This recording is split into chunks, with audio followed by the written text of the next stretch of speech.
Rave culture.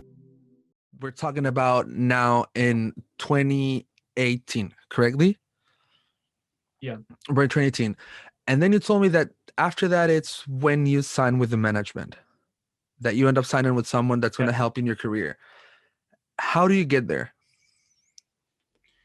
Yeah, it's during that time, it's during the probably mid to late 2018 that my music gets supported. I kind of start making more demos. I start making music that I consider that might fit some really important labels.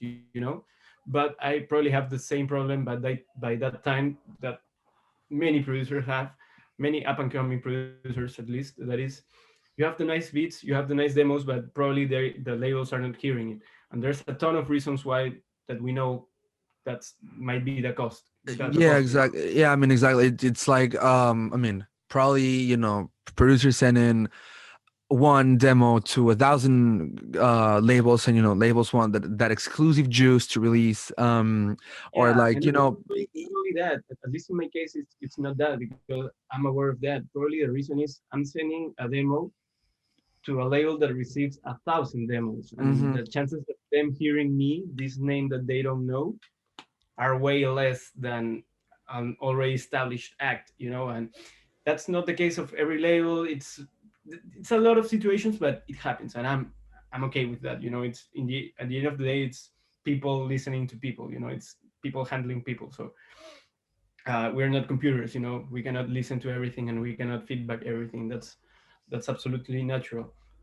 But being in that case, being in the case that I have the music, but it's not being heard of, I come to see this story, but one of these UK duos, they are called Ruse, really nice guys, and they posted an Instagram story saying like our something like showing actually one of their emails from their managers saying like, yeah, we like these tunes, they can be signed either here or here. And I was like, fuck, like is that a possibility, like that Yeah. happens.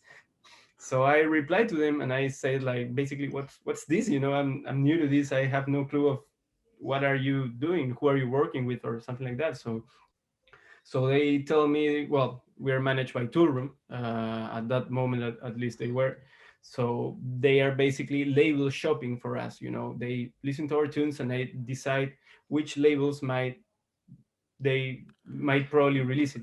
Yeah.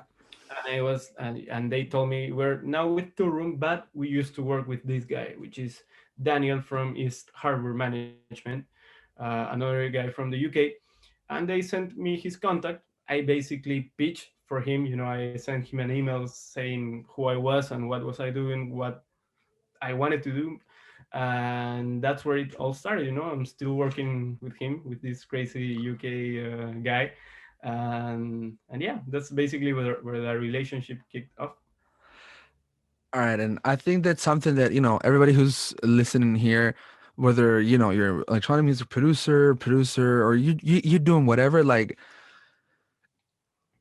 you don't lose anything introducing yourself. And I know that I spoke that with Katie Knight last week, that we're recording, but the thing is, like, honestly, the worst thing that can happen is they don't reply, and that's it. And like in your case, Yeah, like you end up taking something serious, but like learning like, oh shit, like there's more aspects in this industry that I don't know, such as maybe PR, booking agencies, management, et cetera, et cetera.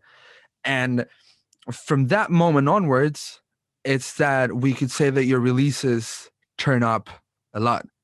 And um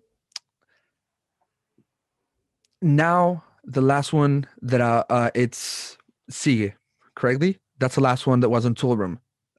yeah, it's one of the last ones, but yeah, it's Exactly. And it's up there.